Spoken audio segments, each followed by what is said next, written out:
New Zealand का अष्टक सिद्धांत।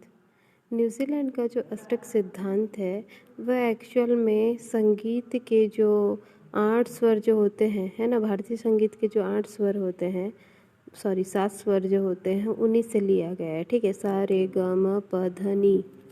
ठीक है, अब ये है कि जो पहला जो एलिमेंट होगा, ठीक है, या फिर कह सकते हैं जैसे कि जो सा रे गा म प ध नी सा है, तो इसके बाद नी के बाद लास्ट के बाद फिर से स आता है, रिपीट होता हुआ वर्ड, है ना। तो वैसे जैसे रिपीट होता है तो उसी प्रकार से क्या होता है, हमारे जो एलिमेंट्स होते हैं 1 से 7 तक तो एज इट इज़ मतलब जैसे हैं वैसे रहेंगे, लेकिन जो 8वां जो तत्व होगा वो पहले तत्व से सिमिलर होगा, मतलब उनके जो गुण होते हैं वो मैच करते हैं काफ़ी हद तक, है ना। तो यही चीज़ को, इसी सिद्धांत को लेके ये बनाया गया है, कहने का मतलब। ठीक है, तो इसी को अपन न्यूजीलैंड्स का अष्टक सिद्धांत कहते हैं। डाइबोराइनर के प्रयासों ने दूसरे रसायन विज्ञानों का ध्यान जो है इस ओर आकर्षित किया। तत्वों के गुणधर्म उनके परमाणु भार से संबंधित होते हैं। इसी क्रम में ब्रिटिश वैज्ञानिक जॉन अलेक्जेंडर न्यूलैंड्स ने 1837 से 1898 में अष्टक का नियम दिया, जिसके अनुसार यदि तत्वों को उसके बढ़ते हुए परमाणु भार के क्रम में व्यवस्थित किया जाए तो वे इस प्रकार क्रमबद्ध हो जाते हैं कि एक निश्चित अंतराल के बाद उसके गुणों की पुनरावृत्ति होती है और प्रत्येक 8वें तत्व की विशेषता या गुणधर्म पहले तत्व के गुणधर्म से मिलते हैं। उन्होंने इनकी तुलना संगीत के स्वरों से की, इसलिए क्योंकि अष्टक सिद्धांत का सिद्धांत इससे मिलता है। ठीक है, कहने का मतलब है, देखो अगर हम लोग जैसे कि मेंडलीफ की जो आवर्त सारणी है वो कैसे है, परमाणु द्रव्यमान के अनुसार व्यवस्थित है ना।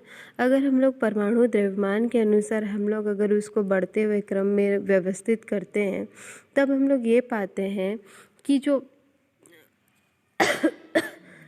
8वां जो तत्व होगा, है ना, वो पहले तत्व के मतलब उसी के तत्व के विशेषताएं या फिर गुणधर्म, उसका जो सारा जो चीज़ है, ठीक है, जैसे कि उसकी आयनिक क्षमता या फिर हम लोग कह सकते हैं उसकी संयोजकता या फिर उस तत्व का जैसे जैसा गुण है वो पहले तत्व के गुणों से क्या होगा, काफ़ी हद तक मैच करेगा।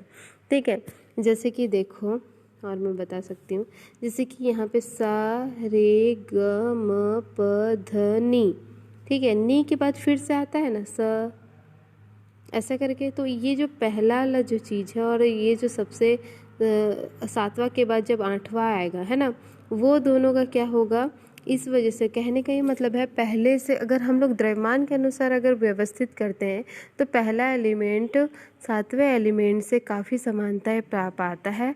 तब जाके ये पता चला कि जो सा रे ग म प ध नि सा है, इस टाइप का मतलब उससे मैच करने की कोशिश किया गया है। जैसे कंपेयर करते हैं ना, उस टाइप से इसमें कंपेयर करने की कोशिश की गई है।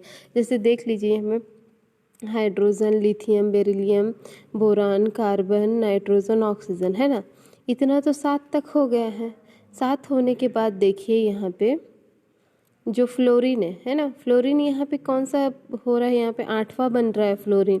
अब फ्लोरीन 8वां बन रहा है तो क्या हो रहा है, हाइड्रोजन और फ्लोरीन की जो भी चीज़ें हैं वो काफ़ी हद तक समान होंगी। जैसे कि देखो, हाइड्रोजन का परमाणु क्रमांक कितना होता है, 1 होता है, तो उसके अंतिम कक्ष में 1 इलेक्ट्रॉन होगा, है ना। तो यहाँ पे फ्लोरीन का भी देख सकते हैं, फ्लोरीन के अंतिम कक्ष में 7 इलेक्ट्रॉन होता है। 7 इलेक्ट्रॉन होने पर इसको आवश्यकता कितनी होती है, 1 इलेक्ट्रॉन की आवश्यकता होती है ना।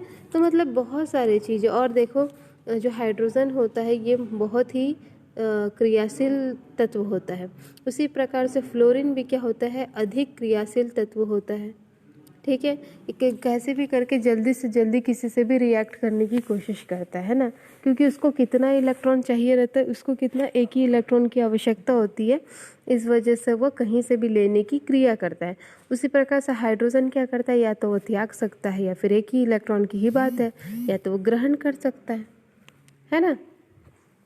तो इसी को हम लोग क्या बोलते हैं, न्यूजीलैंड का अष्टक नियम या फिर अष्टक सिद्धांत कहते हैं, है ना। कितने इजी इसमें देखिए, कुछ नहीं करना है, बस सारे गामा पधा निसा वाला ही पढ़ना है। इसी टाइप से में ही परमाणु जो है उसको अरेंज करना है। अरेंज करने के बाद जिसमें अब देखिए यहाँ पे लिथियम, लिथियम का किससे है, मैच कर रहा है, मतलब यहाँ से देखिए जैसे कि हम लोग पहले अरेंज कर लिए 1 से 7 तक, है ना। जो 8वां होगा वो मैच करेगा। अब 8वां से फिर यहाँ से 7 तक कर लेंगे, फिर यहाँ से है ना।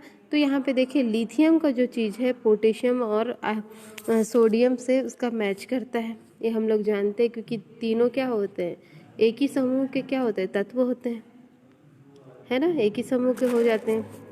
अब यहाँ पे देखिए बेरिलियम और मैग्नीशियम और क्या बोलते हैं कैल्शियम, तीनों का मैच करता है। इसी प्रकार से एल्यूमिनियम मन देख लीजिए, है ना। तो ये सब बातें हैं, कहने का मतलब इनका जो नियम है यही है कि अगर हम लोग परमाणु भार के आधार पर अगर हम लोग व्यवस्थित करते हैं तो पहला तत्व होगा वो 8वें तत्व से काफ़ी रूप से समानताएं रखेगा, चाहे वो गुणधर्म की बात करें या फिर किसी भी उसके तत्व की विशेषताएं की बात करें, ठीक है। तो इसी को कंपेयर करते हुए भारतीय संगीत के 7 स्वर के मतलब जो सुर है उसमें से जो 7 मतलब सुर जो है उसके आधार पर इसको कंपेयर किया गया है, ठीक है। कल हम लोग नेक्स्ट टॉपिक पढ़ेंगे, तब तक के लिए आप लोग इस को तैयारी करके आएंगे, ठीक है।